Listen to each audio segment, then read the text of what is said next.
বিশ্বজুড়ে শিশুদের অধিকার রক্ষায় সচেতনতা বাড়ানোর লক্ষ্যে প্রতি বছরের মতো এবারও পালিত হচ্ছে ওয়ার্ল্ড চিলড্রেন্স ডে। জাতিসংঘ শিশু অধিকার সনদ গৃহীত হওয়ার দিনটিকে স্মরণ করে ইউনিসেফের উদ্যোগে এই বৈশ্বিক দিবসটি উদযাপিত হয় শিশুদের জন্য এবং শিশুদের সক্রিয় অংশগ্রহণে।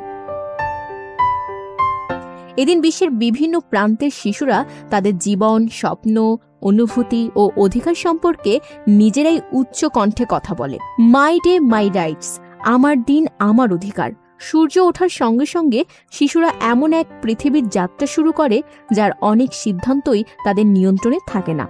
তবুও পৃথিবীর প্রতিটি শিশু জন্মগতভাবে কিছু মৌলিক অধিকার নিয়ে বেড়ে ওঠে। নিরাপত্তার অধিকার, শিক্ষার অধিকার এবং নিজের কথা স্পষ্টভাবে বলার অধিকার। এই অধিকারগুলোই তাদের সম্ভাবনা, স্বপ্ন ও ভবিষ্যৎ গড়ে তোলে। Desk report, news flash 71।